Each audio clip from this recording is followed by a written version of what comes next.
नमस्कार दोस्तों। भारत आज एक उभरती हुई शक्ति है, लेकिन जब अंग्रेजों से हमें आज़ादी मिली थी तब पूरे देश की हालत बहुत ज़्यादा खराब थी। दोस्तों, यह झूठ होगा अगर हम ये कहें कि हम 2 सेंचुरीज के ब्रिटिश शासन द्वारा छोड़े गए कॉलोनियल अवशेषों पर पूरी तरह से काबू पा चुके हैं। आज स्वतंत्र भारत में रहते हुए यह कल्पना करना मुश्किल है कि एक विदेशी राष्ट्र हम पर शासन कर रहा है।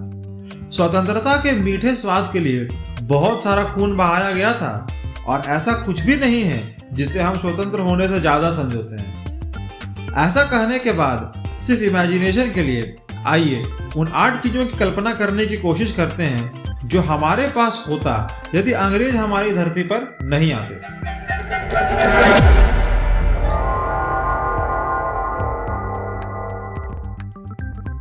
नंबर 1, हमारा देश अमीर होता। दोस्तों, दादा भाई नावरोजी पहले पूर्ण भारतीय थे जो ब्रिटिश एमपी बने थे। उन्होंने एक किताब लिखी थी जिसका नाम है poverty and un British rule in India, जिसमें उन्होंने बताया कि अंग्रेज जितने भी साल भारत में रहे उन्होंने प्रत्येक साल भारत के खजाने को बहुत बुरी तरह से लूटा। दोस्तों, शायद आपको पता होगा कि थर्ड वर्ल्ड नेशन उस कंट्री को कहते हैं जो कोल्ड वॉर के जमाने में ना तो अमेरिका के साथ थे और ना ही रूस के साथ। जो देश किसी मुद्दे पर कोई पक्ष नहीं चुनते हैं उन्हें नॉन अलाइंड कहते हैं। इत्तेफाक की बात है कि कोल्ड वॉर के समय लगभग सारे third world non aligned countries गरीब थे, इसीलिए थर्ड वर्ल्ड को गरीब देश के बराबर समझा जाता है। दोस्तों, अगर अंग्रेज हमें नहीं लूटते तो वो ना तो अमीर होते और ना हम गरीब होते। दोस्तों, जीडीपी पर कैपिटा किसी भी देश के लोगों की समृद्धि को मापने का एक तरीका होता है। 1800 से पहले जब यूरोपीय देशों ने अपना साम्राज्य बढ़ाना शुरू नहीं किया था, तब तक दुनिया के सबसे अमीर देश यानी जिस देश की जीडीपी पर कैपिटा हाई हो और दुनिया के सबसे गरीब देश यानी जिनकी जीडीपी पर कैपिटा लो हो में मात्र लगभग 3 गुना का ही फर्क रहा करता था। इसका मतलब है कि यदि हम गुलाम नहीं होते तो आज लगभग दोनों देश यानी ब्रिटेन और भारत एक समान ही अमीर होते। नंबर 2, राजाओं का शासन चलता रहता। दोस्तों, अंग्रेज भारत पर शासन करने वाले पहले विदेशी शक्ति नहीं थे। इससे पहले भी मुगल और पुर्तगालियों ने भारत पर विभिन्न रूप से राज किया था, लेकिन अंग्रेजों से पहले जितने भी शासक थे वे राजपाट पर विश्वास रखते थे, इसलिए भारत में राजाओं का शासन काफी लंबे समय तक रहा। दोस्तों, अंग्रेज वो पहले ताकत थे जिन्होंने भारत में संसदीय चुनाव स्टार्ट किए, भले ही आंशिक तौर पे ही सही। ये पहला मौका था जब देश की जनता की आवाज लोकसभा तक पहुंच सकती थी, जिसे अंग्रेज काउंसिल ऑफ द पीपल कहा करते थे। दोस्तों, ये सही बात है कि अंग्रेजों ने जरूरी जिम्मेदारियां जैसे कि रक्षा और विदेश मंत्रालय को अपने कंट्रोल में रखा था, लेकिन अगर इलेक्शन प्रारंभ नहीं होता तो शायद आजादी के बाद भी हम राजाओं की गुलामी कर रहे होते। नंबर 3, द्वितीय विश्व युद्ध ने भारत को प्रभावित नहीं किया होता। दोस्तों, अगर आपने थोड़ी भी वर्ल्ड हिस्ट्री पढ़ा होगा तो ये जानते होंगे कि विश्व युद्ध दुनिया के लिए सबसे दुखद घटनाओं में से एक है। दोस्तों, भारत अपने पूरे इतिहास में एक शांति प्रिय देश रहा है। भारत ने हमेशा दुनिया को शांति दूत ही दिए हैं, लेकिन इसके बावजूद यदि आप थोड़ा ध्यान से पढ़ें तो आप पाएंगे कि दुनिया में जिन देशों का विश्व युद्ध में सबसे ज्यादा नुकसान हुआ उनमें भारत काफी ऊपर दिखाई देगा, जिसकी 2 बड़ी वजहें हैं। पहला तो ये कि भारत एक ब्रिटिश कॉलोनी था और ब्रिटेन ने विश्व युद्ध में बढ़ चढ़कर भाग लिया था, इसीलिए ब्रिटेन पर होने वाले हमले भारत पर भी हुए। दूसरी बड़ी वजह यह है कि अंग्रेजों ने भारतीय स्वतंत्रता सेनानियों से वादा किया था कि अगर वो विश्व युद्ध जीत गए तो भारत को आजाद कर देंगे यदि भारत उनकी मदद करेगा। वो बात अलग है कि उन्होंने हमेशा की तरह हमारा भरोसा तोड़ा। ये तो हुआ डायरेक्ट इम्पैक्ट, जिसके वजह से 20 लाख से ज्यादा सैनिक एक्सिस पावर की ओर से लड़ते हुए शहीद हो गए। इसका इनडायरेक्ट परिणाम यह हुआ कि ब्रिटेन ने सीमा पर लड़ रहे जवानों के लिए भोजन की व्यवस्था करने के लिए पूरा बंगाल और बिहार के अनाज को सैनिकों तक पहुंचा दिया, जिसके वजह से वहां भूखमरी आ गई, जिसको बंगाल फैमिन भी कहते हैं। नंबर 4, हमारे पास एक अखंड सेना नहीं होती।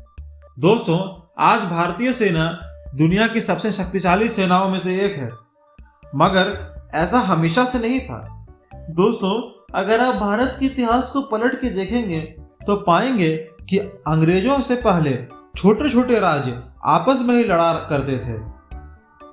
इसी वजह से भले ही पूरे भारत की शक्ति तो बहुत थी, लेकिन एकता न होने के चलते से वो कमजोर पड़ जाती थी।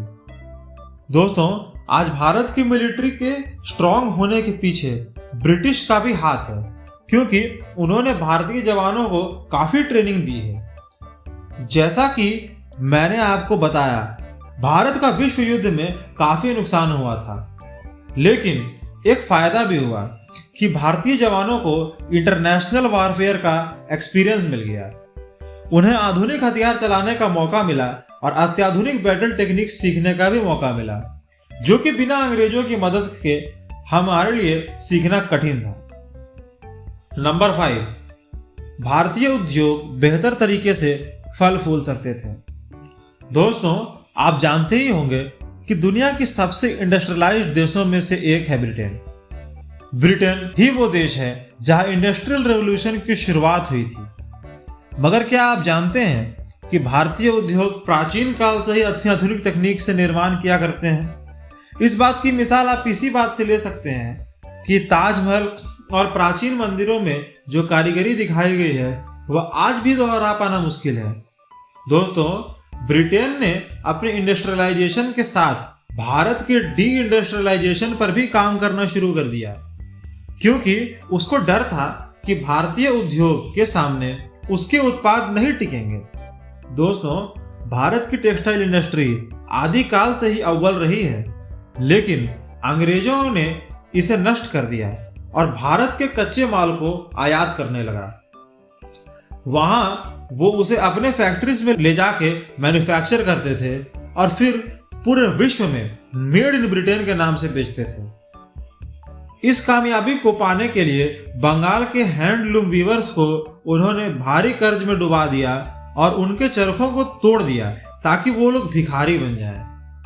भारत आज भी दुनिया के कपड़ा उद्योग में श्रेष्ठ होता अगर ब्रिटेन ने इसे ना रोका होता। नंबर 6, सती प्रथा का अंत नहीं होता। दोस्तों, कभी भी एक अच्छे वक्ता का काम होता है कि वो लोगों को किसी भी बात के दोनों पहलू को बताए। अंग्रेजों का आना बेशक हमारे लिए एक श्राप था, लेकिन वो वरदान भी दे गए।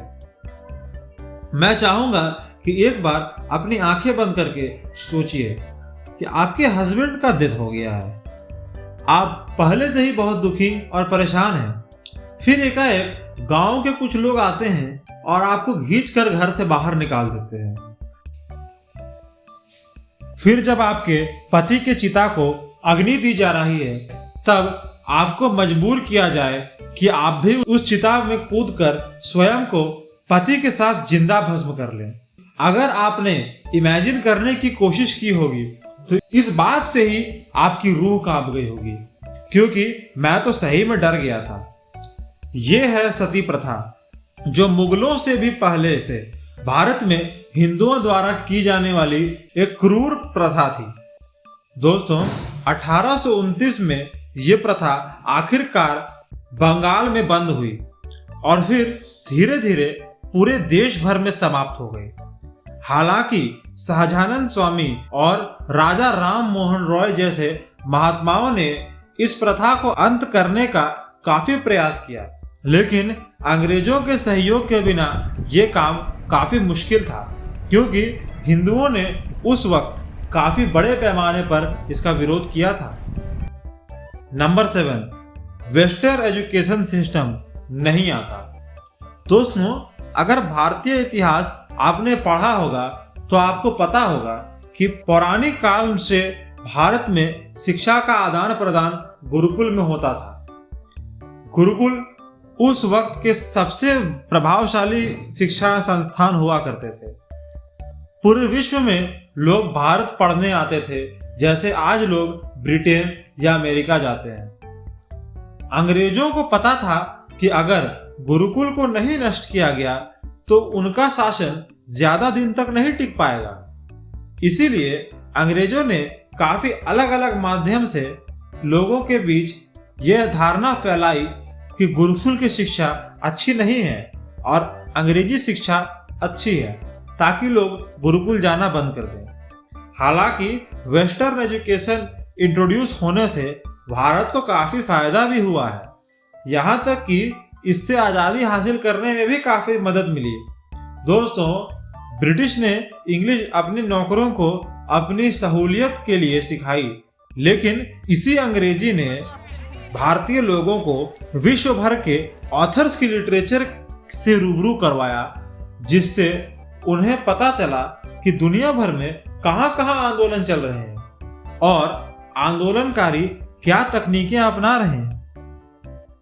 इससे भारतीय स्वतंत्रता सेनानियों को काफी प्रेरणा मिली कि वे एक वेल एजुकेटेड लड़ाई लड़ सकें। यदि ब्रिटेन ने भारतीयों को अंग्रेजी नहीं सिखाई होती तो शायद आज हम लोग वर्ल्ड से ज्यादा कनेक्टेड नहीं होते। Number 8, technology. टेक्नोलॉजी में भारत बिना अंग्रेजों के भी तरक्की कर लेता।